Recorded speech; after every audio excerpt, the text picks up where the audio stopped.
Somewhere outside Las Vegas, a man in a flight suit sits inside a darkened shipping container. On the screen in front of him, a live feed transmits from 7,500 miles away. He watches a target in Afghanistan. He tracks it. He confirms it. He squeezes a joystick trigger. A Hellfire missile fires from an MQ-9 Reaper circling above Kandahar province. The target is eliminated. The man in the container clocks out, walks to his car, and drives home for dinner. This is Creech Air Force Base, Nevada. This is not science fiction. This is not a future scenario. This was already happening in 2009. The Air Force had already moved the human off the battlefield, and the mission still worked. The question nobody was asking at the time was the most important one. If the Air Force could do this in the air, could the Army do the same thing on the ground? The US military is not replacing soldiers because soldiers have stopped being effective. It's replacing their most dangerous jobs because 2 decades of war revealed something nobody wanted to admit. Deploying a human being into combat had become so expensive, so politically costly, and so logistically complicated that the math no longer worked out. This video follows the chain of events that forced that conclusion from the mountains of Afghanistan to a container in Nevada, to the front lines of the Army's most significant restructuring since Vietnam. By the end, one question gets answered that most people watching this video have never thought to ask. The Air Force solved this problem 15 years ago. Has the Army already done the same thing and most people just never noticed? The Pentagon expected war to be expensive. What it did not expect was that keeping one soldier alive for a single year would cost more than most American homes. Iraq, Afghanistan, 2 decades of counterinsurgency. For 20 years, the infantry soldier was the centerpiece of American military power. Boots on the ground, human presence as the decisive instrument of warfare. The strategy wasn't wrong. The cost was. The Center for Strategic and Budgetary Assessments calculated the full annual cost of a single deployed soldier in Afghanistan at $2.1 million. Not their salary. The complete figure logistics, sustainment, forward operating base infrastructure, and the entire architecture required to keep one human being alive and operational in a combat zone for 12 months. That number shocked Pentagon budget analysts. Then came the number that shocked them more. The Watson Institute at Brown University calculated that long-term medical and disability costs for post-9/11 veterans are projected to peak after the 2030s, decades after the fighting stopped. A soldier's financial footprint lasts 40 to 50 years beyond their last deployment. 50% of those veterans filed disability claims.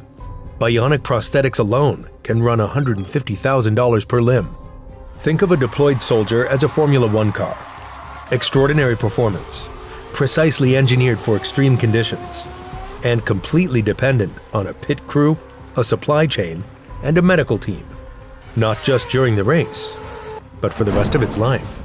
A machine that gets destroyed costs money. A soldier who gets killed costs everything. The salary, the training, the medical liability. The veteran benefits stretch 50 years forward. A soldier is a $2 million annual liability whose financial consequences outlast the war by a generation. But the dollar figure was only the surface of the problem. Underneath it was something far more dangerous and far more human. The military was not just losing soldiers in combat. It was losing them trying to deliver fuel. A deployed soldier requires approximately 8 pounds of food and water per day in a hot environment. Multiply that by a forward operating base in the Kunar province of Afghanistan, located in a mountain valley with no paved road access, no rail line, no direct air corridor, and every basic necessity of keeping soldiers alive becomes a logistics operation that requires its own soldiers to execute. The military calls it the tooth-to-tail ratio. The tooth is the combat soldier at the front. The tail is everyone required behind him, the mechanics, the medics, the logistics drivers, the base security, the communications operators. In Iraq and Afghanistan, that ratio reached between 7 and 10 support personnel for every single combat soldier at the front. An entire iceberg of human infrastructure beneath every visible tip of American military presence. Feeding that iceberg required fuel convoys, and a 2009 Army Environmental Policy Study found that 1 in every 24 fuel convoys in Afghanistan resulted in a civilian or military casualty. The supply chain was generating its own body count. And every body has consequences. On October 4th, 2017, Staff Sergeant La David Johnson was 25 years old when his patrol in Tongo Tongo, Niger was ambushed. He and 3 other Green Berets were killed. Not in Afghanistan or Iraq. In a country most Americans had never heard of. On a training and advising mission nobody had publicly acknowledged. His body was not recovered for 48 hours. The phone call to his widow became a national controversy. 4 soldiers, 1 ambush in an obscure West African village. A debate that consumed Washington for weeks, forced a congressional investigation, and triggered a formal restructuring of AFRICOM operations. The Pentagon had already known this was coming. Human casualties in the modern media environment do not stay on the battlefield. They travel instantly to congressional offices, to cable news, to the president's desk.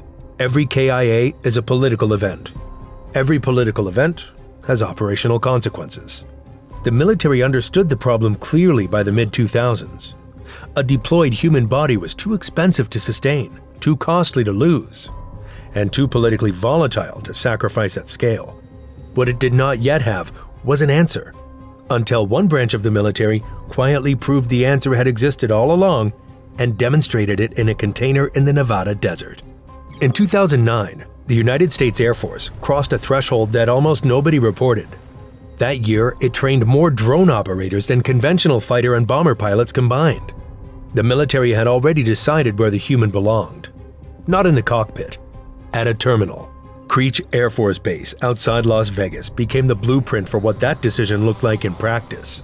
Pilots wearing flight suits, holding military rank, operating under the same rules of engagement as any combat aviator, sat inside air-conditioned containers, 7,500 miles from the battlefield. They flew MQ-1 Predators and MQ-9 Reapers above Afghanistan and Iraq. They tracked targets for hours. They authorized strikes.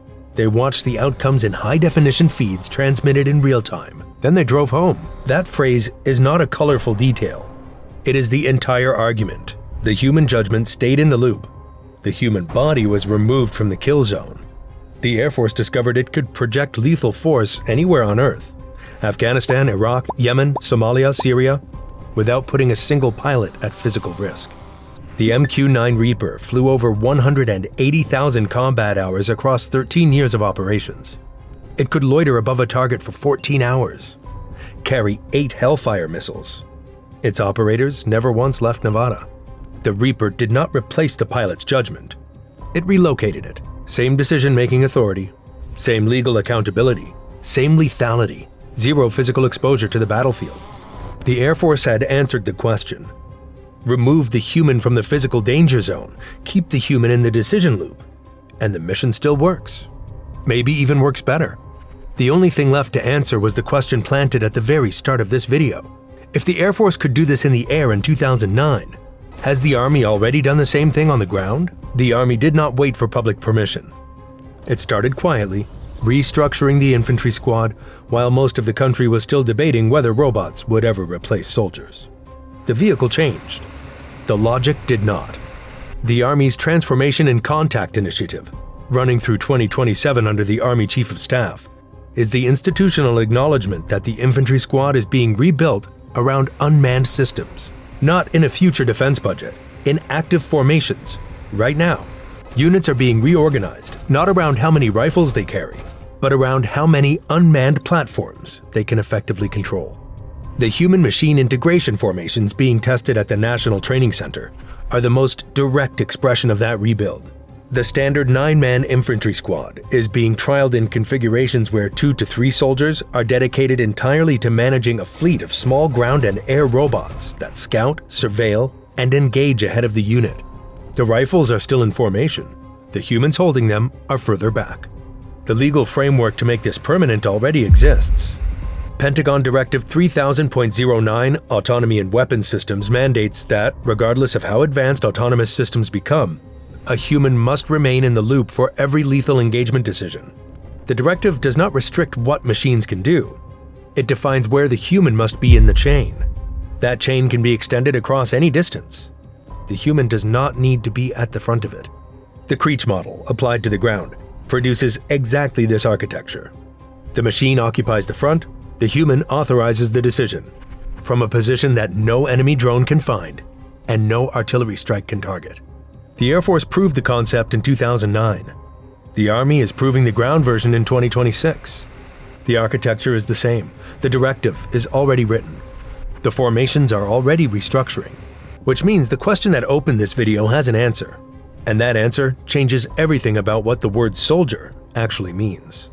The soldier of 2030 is not the soldier of 2003. They will not carry a rifle to the front. They will manage what goes there instead.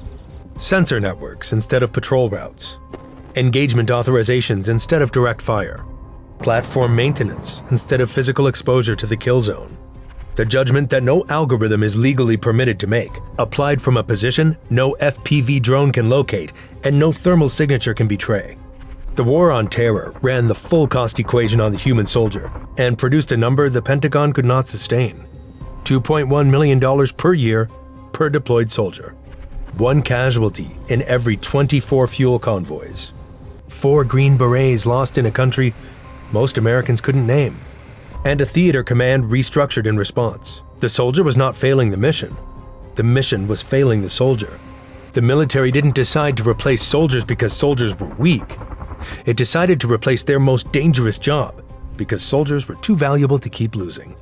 The Predator proved the human could leave the cockpit and the mission still succeeded. The Army is proving the human can leave the front line and the position still holds. The Air Force solved this in the air 15 years ago. The Army is solving it on the ground right now. Most people never noticed, because the soldier never disappeared. Only their most dangerous address did.